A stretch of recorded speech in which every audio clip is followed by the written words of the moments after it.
લોકસભા ચૂંટણી પહેલા મધ્યપ્રદેશમાં કંઈક નવા જૂનીના એંધાણ જોવા મળી રહ્યા છે, કારણ કે પૂર્વ મુખ્યમંત્રી અને કોંગ્રેસના દિગ્ગજ નેતા મનાતા એવા કમલનાથ અને પુત્ર નકુલનાથ કોંગ્રેસને અલવિદા કહી દે તેવા સમાચાર સામે આવી રહ્યા છે। જી હા, લોકસભાની ચૂંટણી પહેલા સોમવારે એટલે કે 2 દિવસ બાદ કમલનાથ અને પુત્ર નકુલનાથ જે છે તે ભારતીય જનતા પાર્ટીમાં જોડાય તેવી પૂરેપૂરી શક્યતાઓ જોવા મળી રહી છે।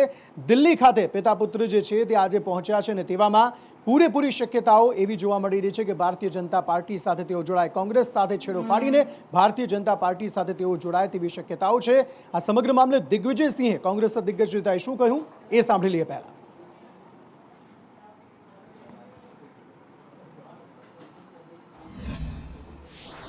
मेरी कल रात को कमलनाथ जी से बातचीत 10:30-11 बजे हुई है। वो छिंदवाड़ा में है और जिस व्यक्ति ने अपने राजनीतिक जीवन की शुरुआत नेहरू गांधी परिवार के साथ उनके पीछे साथ में खड़े होकर उस समय लड़ी थी जब पूरी जनता पार्टी और केंद्र की सरकार इंदिरा जी को जेल भेज रही थी। उस आदमी को आप कभी उम्मीद भी कर सकते हो कि ऐसा आदमी कभी कांग्रेस और सोनिया गांधी जी के परिवार को छोड़ के जाएगा, इंदिरा जी के परिवार को छोड़ के जाएगा? आपको उम्मीद भी नहीं करना चाहिए। अगर ऐसी कोई बात होगी, सबसे पहले मैं आप लोगों को ही कहूंगा, कह रहा हूँ, इनकार की बात नहीं है जी जी, ये आप लोग कह रहे हैं जी, आप लोग एक्साइट हो रहे हैं। मैंने कहा मैं तो एक्साइट नहीं हूँ इस तरफ या उस तरफ, पर बात यह है कि अगर ऐसी कोई बात होगी, मैं आप सबको सबसे पहले खबर कर। समग्र मामले વધુ માહિતી સાથે સંવાદદાતા અજય યાદવ દિલ્હીથી જોડાઈ ગયા છે। अजय, बताइए क्या ज्यादा जानकारी इस पूरे मामले में? देखिए, निश्चित तौर पे जो खबरें कमलनाथ और उनके बेटे नकुल नाथ के बारे में चल रही हैं, उसमें 3 ऐसे स्टेटमेंट हैं जो करीब करीब इसकी गवाही दे रहे हैं। उसमें एक खुद कमलनाथ का स्टेटमेंट है, दूसरा दिग्विजय सिंह का स्टेटमेंट है, तीसरा जो मध्य प्रदेश के जो प्रदेश अध्यक्ष हैं कांग्रेस के जीतू पटवारी का है। और अमूमन जो दिग्विजय सिंह और जीतू पटवारी का स्टेटमेंट है उसमें सिर्फ यही दुहाई दी गई है कि गांधी परिवार के काफ़ी नज़दीक रहे हैं, इंदिरा गांधी के काफ़ी करीबी रहे हैं। ऐसे में जितने दिग्गज ये नेता रहे हैं, जो कमिटमेंट कांग्रेस के साथ रहा है, ऐसे में उन्हें नहीं लगता है कि वो छोड़ के जा सकते हैं, क्योंकि पार्टी ने उन्हें सब कुछ दिया है। इसी तरह से सिंधिया या दूसरे भी जो कांग्रेस के leader Bharatiya Janata party join किए थे, तो इसी तरह का स्टेटमेंट जो है वो कांग्रेस नेताओं की तरफ से दिया जाता रहा है। लेकिन खुद कमलनाथ का स्टेटमेंट, जो सीधे तौर पे इतने बड़े लीडर्स को अगर इस तरह का सवाल मीडिया कर्मियों के द्वारा पूछा जाता है, तो सीधे तौर पे अगर उनको नहीं जाना होता तो वो खंडन करते, या बल्कि कह सकते कि मीडिया के ऊपर या भारतीय जनता पार्टी के ऊपर अटैक करते। लेकिन उन्होंने सीधे तौर पर कहा कि अगर जाना होगा तो सबसे पहले आप लोगों को सूचना होगी। इसका सीधा सा मतलब है कि दिग्विजय सिंह से जब वो बात कर रहे थे तब वो छिंदवाड़ा में थे, और आज अपने बेटे के साथ यहाँ दिल्ली पहुंच चुके हैं। और दूसरी तरफ भारतीय जनता पार्टी का जो राष्ट्रीय अधिवेशन चल रहा है, 2 दिनों तक चलेगा। माना जा रहा है कि इसी के बाद कल 12:30 बजे प्रधानमंत्री नरेंद्र मोदी का जब स्पीच खत्म होगा तो भारतीय जनता पार्टी के नेताओं के साथ उनकी डीलिंग होगी। अगर परफेक्ट एक रास्ता मिलता है, एक पोजीशन मिलती है, तो न सिर्फ कमलनाथ बल्कि उनके बेटे नकुलनाथ और साथ ही साथ कई सारे जो कांग्रेस के विधायक मौजूदा है और पूर्व विधायक है, उसके साथ कमलनाथ और उनके बेटे नकुलनाथ और बाकी सब लोग भारतीय जनता पार्टी ज्वाइन कर सकते हैं। तो ये एक तरह से लोकसभा चुनाव से पहले कांग्रेस पार्टी को बड़ा झटका है, और कह सकते हैं कि हमारा प्रधानमंत्री नरेंद्र मोदी के सामने एक के बाद एक जो विरोधी लीडर झुकते चले जा रहे हैं, उसका एक सबूत भी होगा। चलिए, शुक्रिया सारी जानकारी देने के लिए। कमलनाथ तो અત્યારે તો કહી રહ્યા છે કે તેઓ ક્યાંય નથી જવાના અને આ તો ખાલી મીડિયામાં ઉપજાવી કાઢેલી વાત છે, પરંતુ સોમવાર દૂર નથી। સોમવારે ખબર પડી જશે કે કમલનાથ જે છે તે આજના દિવસે શું કહી રહ્યા હતા, શું તે સાચું કહી રહ્યા હતા કે નહોતા કહી રહ્યા। સોમવારે એ તમામ બાબતો જે છે તે ખબર પડી જશે। ભારતીય જનતા પાર્ટીની વાત કરીએ તો 2 દિવસીય રાષ્ટ્રીય અધિવેશનની આજથી શરૂઆત તેમણે કરી દીધી છે। ભારતીય જનતા પાર્ટીના સાંસદો, ધારાસભ્યોની સાથે કાર્યકર્તાઓની સાથે 11,000થી વધારે જે પ્રતિનિધિઓ જે છે તે અધિવેશનમાં જોડાયા છે અને પ્રધાનમંત્રી નરેન્દ્ર મોદીએ તેની શરૂઆત આજે કરાવી છે। हायर शिक्षा में 65% एनरोलमेंट बढ़ा है, हुआ है, वो भी हमको ध्यान रखना चाहिए।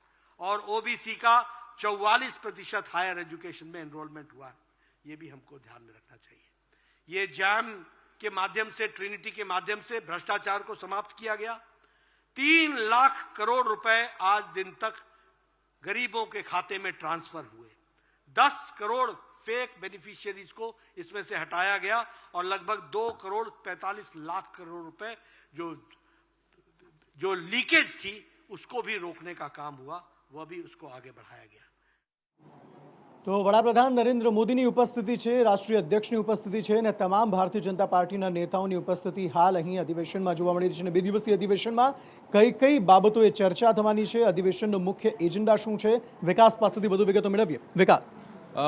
બિલકુલ અંકિત, દરેક લોકસભા ચૂંટણી પહેલાં ભાજપ રાષ્ટ્રીય અધિવેશનને તેની શરૂઆત કરે છે. 2014માં પણ આપણે જોયું હતું કે રામલીલા મેદાનમાં આવું અધિવેશન મળ્યું હતું, 2019માં પણ રામલીલા મેદાનમાં અધિવેશન મળ્યું હતું, પરંતુ આ વખતે ભારત મંડપમ જે તૈયાર થયું છે ત્યાં આ રાષ્ટ્રીય અધિવેશનની શરૂઆત થઈ છે. તેમાં આખા રાજ્યભરના ભાજપના જે ધારાસભ્યો છે, મંત્રીઓ છે, મુખ્યમંત્રીઓ છે તે અહીંયા જોડાયા છે. 1100 કરતાં પણ વધારે પદાધિકારી છે તે અહીંયા ઉપસ્થિત છે. હવે આ જે અધિવેશન છે તેનો મોટો એ છે કે આવનારી જે લોકસભા ચૂંટણી છે તેનો રોડમેપ શું રહેશે, કઈ રીતે લોકો સાથે જવાશે, કયા મુદ્દાઓ ઉઠાવાશે, છેલ્લા 10 વર્ષમાં ભારતીય જનતા પાર્ટીની સરકારે શું કામગીરી કરી છે, કઈ યોજના અમલમાં મૂકી છે, કયા કયા મોટા એવા નિર્ણય કર્યા તે લોકો સુધી કઈ રીતે પહોંચાડવા તે અંગે ચર્ચા કરવામાં આવી રહી છે. ઘણા બધા એવા મોટા નિયમો છે જે ભારતીય જનતા પાર્ટીની સરકારે કર્યા છે. 370ની કલમ દૂર કરવી કે પછી ડેટા પ્રોટેક્શન બિલ લાવવું, આ બધી બાબતો છે તે અંગે ચર્ચા કરવામાં આવી રહી છે. સાથે સાથે એ પણ કહેવામાં આવી રહ્યું છે કે રાજસ્થાન, છત્તીસગઢમાં આપણી સરકાર બની ગઈ છે, પશ્ચિમ બંગાળમાં પણ આપણી સરકાર બનાવીશું, કારણ કે 2014 પહેલા ભાજપને એનડીએની વાત કરે તો 5 જેટલા રાજ્યોમાં જ એનડીએની સરકાર હતી. જોકે હવે 17 એવા રાજ્યો છે જે એનડીએની સરકાર બની ગઈ છે અને 12 એવા રાજ્યો છે કે જ્યાં પૂર્ણતઃ ભાજપની સરકાર છે અને હવે આ ટાર્ગેટ અચીવ કરવા માટે પણ લક્ષ્યાંક આપવામાં આવી રહ્યા છે. સાથે સાથે જે આ વખતનો જે ટાર્ગેટ છે કે ભાજપ 370+ અને એનડીએ 400+, તે ટાર્ગેટને કઈ રીતે અચીવ કરવું તે માટે પણ પ્રધાનમંત્રી મોદીએ કહ્યું છે કે ગયા બૂથમાં જો તમે મત મેળવ્યા હતા તેના કરતાં વધારે 370 મત મેળવીને આવવાનું છે. આભાર સમગ્ર માહિતી આપવા માટે. સાથે પ્રધાનમંત્રીએ પણ કહ્યું છે કે 100 દિવસ સુધી જનસંપર્ક અભિયાનની શરૂઆત કરવામાં આવે અને લોકોને સરકારના 10 વર્ષના જે કામકાજ છે તે લોકો સુધી પહોંચાડવામાં આવે તેવી સલાહ જે છે તે પ્રધાનમંત્રી નરેન્દ્ર મોદી દ્વારા આ અધિવેશન મારફતે આપવામાં આવી છે. સમાપન વખતે પણ પ્રધાનમંત્રી નરેન્દ્ર મોદી સંબોધન કરવાના છે. અધિવેશનની શરૂઆત પણ પ્રધાનમંત્રી દ્વારા દીપ પ્રાગટ્ય સાથે થઈ હતી. સમાચારો તરફ આગળ વાત કરીએ. વાત સુરેન્દ્રનગરની કરીએ તો સુરેન્દ્રનગરમાં નાના બાળકો ક્લાસરૂમમાં જ ફસાઈ ગયા, કારણ કે જે શિક્ષકો હતા તે વિદ્યાર્થીઓને શાળામાં બંધ કરીને જતા રહ્યા. શિક્ષકોની ઘોર બેદરકારી સામે આવી, જેમાં સ્કૂલમાં બાળકો હતા ત્યારે બહારથી જ તાળું મારીને આ શિક્ષક જે છે તે રવાના થઈ ગયા. દશાડાના ફતેપુર ગામે સ્કૂલના શિક્ષકની આ કરતૂત જે છે તે સામે આવી છે. ભાવેશ પ્રજાપતિ આ અંગે વધુ માહિતી આપી રહ્યા છે. જી ભાવેશ. ચોક્કસ વાત કરવામાં આવે તો શિક્ષકની બહુ મોટી બેદરકારી છે એ સુરેન્દ્રનગર જિલ્લાના દસાડા તાલુકાના ફતેપુર ગામે છે એ સામે આવી હતી. જે સ્કૂલનો સમય છે, સ્કૂલનો સમય પૂર્ણ થતા તે શિક્ષકો છે એ તાળું મારી અને નીકળી ગયા હતા, જ્યારે અંદર અમુક બાળકો છે એ પોતાના રૂમમાં જ હતા. શિક્ષકો તો રૂમને બહાર દરવાજાને તાળા મારી પોતાના ઘરે વયા ગયા હતા, પરંતુ બાળકોનો રોકકળ અને રાડું પાડવાનો અવાજ આવતા સ્થાનિકો છે ત્યાં પહોંચ્યા હતા. અંદર ચેક કરાતા બાળકો છે એ ફસાણા હતા. અંતે ગ્રામજનોએ ભેગા થઈ અને જે દરવાજો છે દરવાજાનું તાળું તોડી તમામ બાળકોને છે બહાર કાઢ્યા છે. આજે તાળું મારનાર શિક્ષક છે કે સ્કૂલના સંચાલકો છે એની સામે કેવા પ્રકારની કાર્યવાહી કરવામાં આવે એ તો આવનારો સમય જ કહેશે, પરંતુ આ ગંભીર બેદરકારીના કારણે થઈ બાળકો છે અંદર એટલા રોકકળ કરતા હતા, અનેક બાળકો છે મૂંઝાયા હતા અને અંતે તમામ બાળકોને બહાર કાઢતા માતા પિતા તેમજ બાળકોએ રાહતનો શ્વાસ લીધો હતો. હવે આની સામે આ શિક્ષકો સામે કેવા પ્રકારની કાર્યવાહી કરે તો આવનારો સમય જ કહેશે, પરંતુ ગ્રામજનો આ પ્રવૃત્તિથી શિક્ષકો ભાવેશ આપને અટકાવવા માંગીશ. ડીપીઓ શિલ્પાબેન પટેલ અમારી સાથે ફોન લાઈન પર જોડાયા છે. શિલ્પાબેન, સ્વાગત છે આપનું સંદેશ ન્યૂઝમાં. મામલો સામે આવ્યો છે, વિદ્યાર્થીઓ શાળાની અંદર છે અને તાળું મારીને શિક્ષક ત્યાંથી રવાના થઈ ગયા છે. Ma'am, hello. આ સમાચાર મને મળ્યા ને એટલે ટીપીઓ શ્રીને મેં સૂચના આપી છે અને શિક્ષકોને તરત જ પરત બોલાવી અને બાળકોને શાળામાંથી બહાર કાઢી લેવામાં આવ્યા છે અને શિક્ષકો અને આચાર્યનો ખુલાસો લેવા માટે મેં ટીપીઓને સૂચના આપી છે અને વિગતે અહેવાલ આવે એટલે એમની સામે નિયમ અનુસારની કાર્યવાહી કરવામાં આવશે અને ફરીથી આવી ઘટનાનું પુનરાવર્તન ના થાય એના માટે મૌખિક તાકીદ તો આપી જ દીધી છે. પણ મેમ, આ કોઈ એક બાળક નથી કે જે શાળામાં અંદર પુરાયેલું હતું, આમાં તો કેટલા બધા બાળકો છે જે શાળાની અંદર પુરાયેલા છે. આવું કોઈ શિક્ષક કઈ રીતે ના જોઈ શકે? કોઈ શાળામાં આટલા બધા જો વિદ્યાર્થીઓ અંદર હોય અને બહારથી તાળું મારીને જતા રહે? આ શિક્ષકો સામે નિયમ અનુસારની અમે કાર્યવાહી કરીશું. તાલુકા પ્રાથમિક શિક્ષણ અધિકારીનો વિગતે અહેવાલ મંગાવે છે મેં. મેમ, આ વિડીયો આપ જો જોતા હો સંદેશ ન્યૂઝ પર, જે વિદ્યાર્થીઓ છે તે રીતસર રડી રહ્યા છે અને એવું કહી રહ્યા છે કે અમને આ રીતે પૂરીને શિક્ષક જતા રહ્યા છે. સાચી વાત છે, પણ એમનો રિપોર્ટ આવે ને એટલે એમની સામે અમે શિસ્ત રીતે કાર્યવાહી કરીશું. આભાર. કોંગ્રેસ નેતા નૌશાદ સોલંકી અમારી સાથે ફોનલાઈન પર જોડાયા છે. નૌશાદભાઈ, શું કહેશો? આ મામલો સામે આવ્યો છે, વિદ્યાર્થીઓ અંદર હતા અને શિક્ષક આ રીતે તાળું મારીને જતા રહ્યા. મને પણ હમણાં ત્યાં ફતેપુર ગામના લોકોના ફોન આવ્યા હતા કે સાહેબ આવી ઘટના ઘટી છે, અને જાણીને ખૂબ દુઃખ થયું કે જે પ્રકારે આ સરકારની અંદર સમજો જે સરકારી શિક્ષણ છે, ગરીબ બાળકો જ્યાં ભણે છે, જેને મુશ્કેલથી થોડું એવું શિક્ષણ પ્રાપ્ત થાય છે, એવી સરકારી શિક્ષણની અંદર કેટલી ઘોર બેદરકારી ચાલે છે. સરકારને કોઈ જ પડી નથી. આ શિક્ષકોને હમણાં સરકારી રાજકીય કાર્યક્રમોમાં દોડાવવા મોકલી દેશે, લોકોની ભીડ ભેગી કરવા આ લોકોને કામે લગાડી દેશે, પણ જેઓનું મુખ્ય કામ છે શિક્ષણનું, એ શિક્ષણથી બાળકોને વંચિત કરવાનું કામ ભાજપની સરકારમાં થઈ રહ્યું છે. ઘોર નિંદાપાત્ર કામ છે. મને કહ્યું કે ઘણા બધા બાળકો અંદર કપડામાં જ પેશાબ કરી ગયા હતા, મળમૂત્ર કરી ગયા હતા, અને એટલી બધી રોકકડ મચાવી હતી. એના વિડીયો પણ મેં જોયા. એ જોઈને લાગે છે કે ખૂબ ભયંકર પરિસ્થિતિ છે. ભારતીય જનતા પાર્ટીની સરકારની અંદર ગરીબ લોકો માટે શિક્ષણ પ્રાપ્ત કરવું એક બહુ જ મોટી કરુણ ઘટના ઘટી ગઈ. કારણ કે દેખાય છે, અને એ બાળકો બિચારા આટલા નાના નાના બાળકો હતા, ને એવું પણ નથી કે એકમાત્ર બાળક હતું, અનેક બાળકો હતા. તો એ શિક્ષકને દેખાયું કેમ નહીં કે આટલા બધા બાળકો અંદર છે અને હું તાળું મારીને જતો રહ્યો છું? એ મને જેમ જાણવા મળ્યું એમ કે થોડી વાર તાળું મારીને ક્યાંક ગયા હશે, અને પછી તો કોઈ ત્યાં હાજરી ભરવાળું છે નહીં, અને કદાચ એમને પછી મૂકીને પછી ઘરે જતા રહ્યા. અને આ તો પછી 12-1 વાગે માણસોએ ત્યાં લોકો જોયું કે અહીંથી છોકરાઓની બૂમબરાડો થઈ રહી છે, અવાજો આવી રહ્યા છે, રોકકડ મચી રહ્યું છે. એટલે જઈને જોયું એટલે એણે પછી તરત જ બીજા બધા લોકોને બોલાવ્યા અને માણસોને બોલાવીને તાળું તોડી બાળકોને બહાર કાઢ્યા. ના શાળાના અન્ય શિક્ષકો હતા, ના આચાર્ય હતા, ના શાળાનો કોઈ પગી હતો ત્યાં હાજર. બિચારા બાળકો આ જ રીતે તાળામાં પુરાયેલી હાલતમાં ત્યાં ને ત્યાં જ શાળામાં રહ્યા. ચોક્કસ. આમાં હું માનું છું કે તમામ લોકો ઉપર પગલાં ભરવા જોઈએ અને એક સખત દાખલો બેસાડવો જોઈએ કે આ પ્રકારની ઘટનાઓ થતી હોય. અને જ્યાં અને આ ફતેપુર ગામ તમને કહું કે દસાડા તાલુકાનું ઠેઠ લાસ્ટ અંતિમ ગામ છે, એકદમ અંતરિયાળ ગામ છે. આવા ગુજરાતના અંતરિયાળ ગામોની અંદર કઈ પ્રકારનું શિક્ષણ આ સરકાર આપતી હશે એ આના ઉપરથી આપણને સ્પષ્ટ થાય. કારણ કે શિક્ષકોને પણ એવું હોય ને કે ગરીબ લોકો છે, ગરીબ વાલીઓ હશે, અને વિદ્યાર્થીઓ તો કશું બોલવાના નથી, આટલા નાના નાના બાળકો છે, એટલે અમે જે કરીશું અમને કોઈ બોલવા વાળું નથી. પરંતુ આ તો આ પ્રકારનો એક મામલો સામે આવી જાય ને જ્યારે સમાચારમાં આ બધું સામે આવી જાય ત્યારે આ શિક્ષકોની કરતૂતો સામે આવતી હોય છે. સર, આવી અનેક ઘટનાઓ માનું છું ગુજરાતમાં રોજે બનતી હશે. કેટલાય બાળકો ત્યાં, અથવા ઘણી બધા શિક્ષકોમાં એવું પણ છે, તમને કહું કે અમારે ત્યાં કચ્છનું નાનું રણ છે, એમાં સરકારે ત્યાં અગરિયાના બાળકોને ભણવા માટેની ટેન્ટ શાળાઓ બનાવી હતી પહેલા, અને પછી સ્કૂલ ઓન વ્હીલ્સ એવું બહુ રૂપાળું સરસ મજાનું નામ આપ્યું હતું. પણ તમે જ્યારે એ સ્કૂલોની મુલાકાત લેવા જાઓ સ્કૂલ ઓન વ્હીલ્સની અંદર, તો ખાલી અંદર 5-7 છોકરાઓ બેઠા હોય, કોઈ શિક્ષક ના હોય, કશું ના હોય. અઠવાડિયામાં 1 દિવસ આવે અને શિક્ષક પણ પાછો સબ કોન્ટ્રાક્ટ આપીને બીજો શિક્ષક રાખે 5,000 વાળો. એ છોકરાઓને બેટ દડે રમાડે, બીજું બધું રમાડે 2 કલાક, અને પછી પૂરું.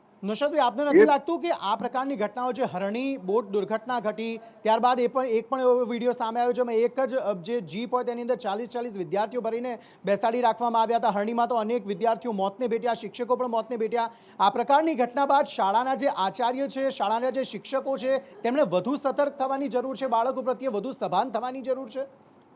નહીં, શિક્ષકો તો શિક્ષક હોય કે કોઈ કર્મચારી હોય, જ્યાં સુધી એના બોસ એટલે કે સરકાર, બરોબર, એ સરકાર જ્યાં સુધી આના ઉપર ધ્યાન કેન્દ્રિત ન કરે, શિક્ષણ ઉપર ધ્યાન કેન્દ્રિત ન કરે, એ ખાનગી શાળાઓ ખોલવામાં જ મસ્ત રહે. તો લોકસભા ચૂંટણી પહેલા તમામ પક્ષો એડી ચોટીનું જોર લગાવી રહ્યા છે લોકોને પોતાની તરફ આકર્ષવા માટે. તેવામાં કોંગ્રેસે પણ હવે કવાયત શરૂ કરી દીધી છે. લોકસભાની ચૂંટણી પહેલા કોંગ્રેસે એવા અગ્રણીઓની સાથે બેઠકની શરૂઆત કરી જે અગ્રણીઓ વધુને વધુ કોંગ્રેસ તરફી લોકોને લાવી શકે. કોંગ્રેસ સાથે જોડાયેલા પાટીદાર આગેવાનોની બેઠક મળી અને આ બેઠકમાં અનેક મહત્વપૂર્ણ મુદ્દાઓ ચર્ચવામાં આવ્યા. પાટીદાર સમાજના પ્રતિનિધિત્વને મજબૂત કરવા માટે આ બેઠક જે છે તે મળી છે. આ સમગ્ર મામલે વધુ માહિતી મેળવીએ આયુષી યાજ્ઞિક પાસેથી. જી આયુષી. બિલકુલ અંકિત, જે રીતે લોકસભા ચૂંટણી જેમ જેમ નજીક આવી રહી છે તેમ તેમ હવે રાજકીય પક્ષો છે તેમણે કવાયત શરૂ કરી દીધી છે. તેમાં હવે કોંગ્રેસ દ્વારા આજે મહત્વની બેઠક છે તે બોલાવવામાં આવી છે અને આ બેઠક છે તે માત્ર પાટીદાર આગેવાનો વચ્ચે છે અને આ બેઠકની અંદર કોંગ્રેસના જે સિદ્ધાર્થ પટેલ, લલિત વસોયા, લલિત ગગથરા છે, મનહર પટેલ, મેહુલ પટેલ, અતુલ પટેલ સહિતના આગેવાનો છે કે જે પાટીદાર સમાજની અંદર સારું એવું વર્ચસ્વ ધરાવે છે તેઓ ઉપસ્થિત છે અને પાટીદાર સમાજના પ્રતિનિધિત્વને મજબૂત કરવા માટે આખી બેઠકનું આયોજન કરવામાં આવ્યું છે. કારણ કે ચૂંટણી આવી રહી છે. આ સમય દરમિયાન જે રીતે પાટીદાર સમાજના આગેવાનોને કોંગ્રેસ તરફથી કયા પ્રકારે ટિકિટ મળે છે કે કઈ પ્રકારની તેમની જોગવાઈ કરવામાં આવે છે, કયા પ્રકારના હોદ્દાઓ તેમને આપવામાં આવે છે અને આ પાટીદાર સમાજને લાગતા જે અન્ય મુદ્દાઓ છે તમામ પર ચર્ચા કરવામાં આવી રહી છે. અને ચર્ચા દરમિયાન એક જે મહત્વની બાબત સામે આવી છે કે જ્યારે પણ કોઈ પણ કોંગ્રેસનું ધારાસભ્ય કે કોઈ પણ વ્યક્તિ જ્યારે કોંગ્રેસના આગેવાનો હોય તે જ્યારે રાજીનામા આપે છે તે સમય દરમિયાન જે આગેવાનોનો આક્ષેપ છે કે પક્ષ તરફથી તેમને રોકવાનો કોઈ પણ પ્રયત્ન નથી કરવામાં આવતો અને સાથે જ જ્યારે ટિકિટની વહેંચણી કરવામાં આવે છે ત્યારે પણ ક્યાંક ને ક્યાંક પાટીદાર સમાજના આગેવાનો સાથે ભેદભાવ થતો હોય તેવું આ બેઠકની અંદર ચર્ચાની અંદર જે મુદ્દો છે તે ઉઠ્યો છે, જેને લઈને હાલ તમામ આગેવાનો ચર્ચા કરી રહ્યા છે, પોતાના અલગ અલગ મંતવ્યો છે તેઓ રજૂ કરી રહ્યા છે. મહત્વનું છે કે લોકસભા ચૂંટણી પહેલા અલગ અલગ મુદ્દાઓને ધ્યાનમાં રાખીને હવે પાટીદાર સમાજના આગેવાનો છે જે પોતાના જે આખા મુદ્દાઓ છે તે દિલ્હી સુધી પહોંચાડશે અને કઈ રીતે પક્ષને મજબૂત એટલે ભારતીય જનતા પાર્ટીની સાથે સાથે કોંગ્રેસે પણ હવે કવાયત શરૂ કરી દીધી છે લોકસભા ચૂંટણી જીતવા અને તમામ જે લોકો છે તેમને આકર્ષવા માટે.